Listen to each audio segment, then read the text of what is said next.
दादासाहेब फाळके यांचा स्मृतिदिन आहे आणि त्यानिमित्तानं आपल्याबरोबर चर्चा करण्यासाठी आहेत अभिनेते नंदू माधव. हरिश्चंद्रची फॅक्टरी या चित्रपटात त्यांनी दादासाहेब फाळके यांची भूमिका साकारली आहे.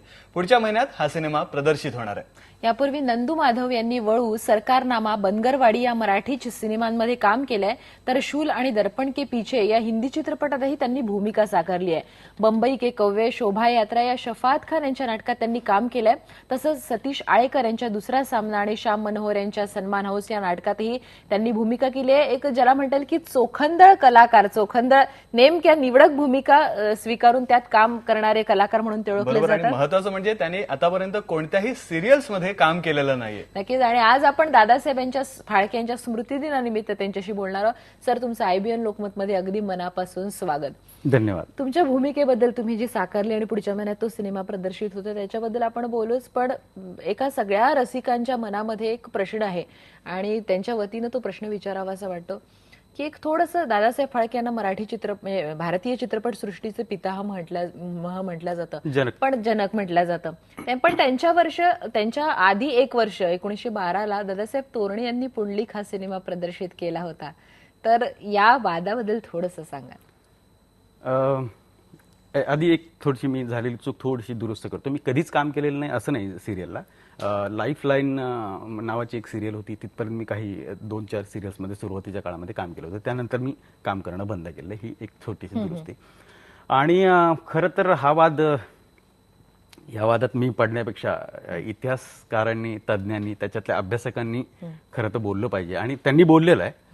असं कोणी जर म्हणत असेल की दादासाहेब फाळके का दादासाहेब तोरणे, तर ते फार उतावळीपणाचं किंवा उथळपणाचं ठरेल असं मला वाटतं.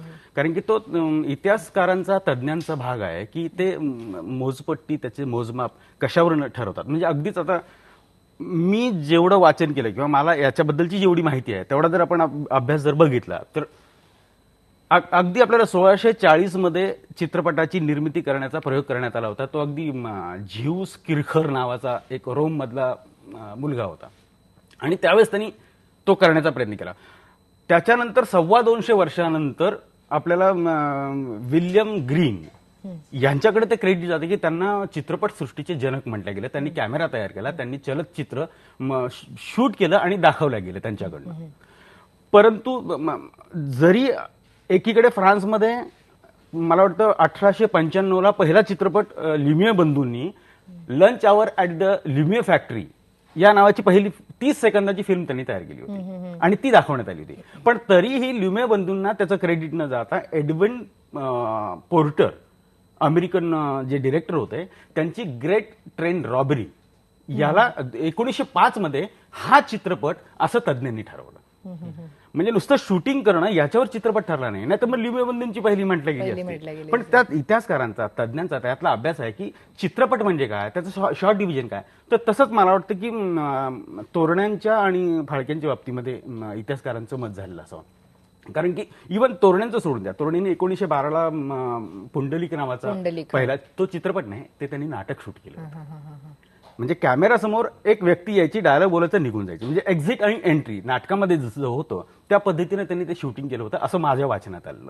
त्यामुळे ते नाटक शूट करणं हे क्रेडिट त्यांना आहे. पण हे क्रेडिट त्यांना मिळत नाही, कारण 1905 मध्ये सावदे दादा म्हणजे हरिश्चंद्र भाटवडेकर यांनी, मला आठवते, 2 कुस्तीवीर होते, पुंडलिक दादा आणि कृष्णा नावी यांची कुस्ती त्यांनी शूट केली. ती 1905 मध्ये मग हँगिंग गार्डनला त्यांचं दुकान होतं यंत्रसामुग्रीचं. कारण की ल्युमियर बंधूंनी ज्यावेळेस इथे चित्रपट दाखवायला सुरुवात केली तर त्यांची सगळी सांभाळ किंवा त्यांचं तंत्रज्ञानाच्या बाबतीमध्ये सावदे दादा सगळं बघायचे.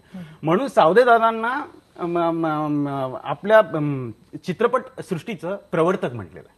कारण पहिलं भारतातलं शूटिंग त्यांनी केलं. त्याच्यानंतरचे जे शूटिंग झाले ते चित्रपटापर्यंत कोणी पोहोचलेलं नाही.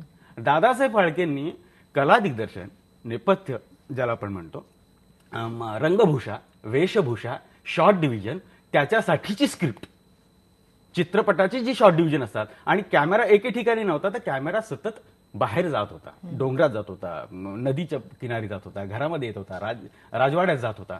म्हणजे हे जे असेल त्याच्यामुळे मला वाटतं इतिहास तज्ज्ञांनी दादासाहेब तोरणे यांची पहिली फिल्म म्हणून त्यांना जनक म्हटलेलं आहे असं माझ्या अभ्यासात किंवा माझ्या वाचनात आलेल्या गोष्टी आहेत. दादासाहेब बाकी- फाळके यांना. हा, इतक्या उथळपणाने आपण बोलणं कोणाबद्दल. नक्कीच, म्हणजे केवळ सिनेमा आधी प्रदर्शित झाला किंवा एखादी गोष्ट आधी प्रदर्शित झाली हा निकष न ठेवता बाकीचे निकष त्यांनी लावले असावे.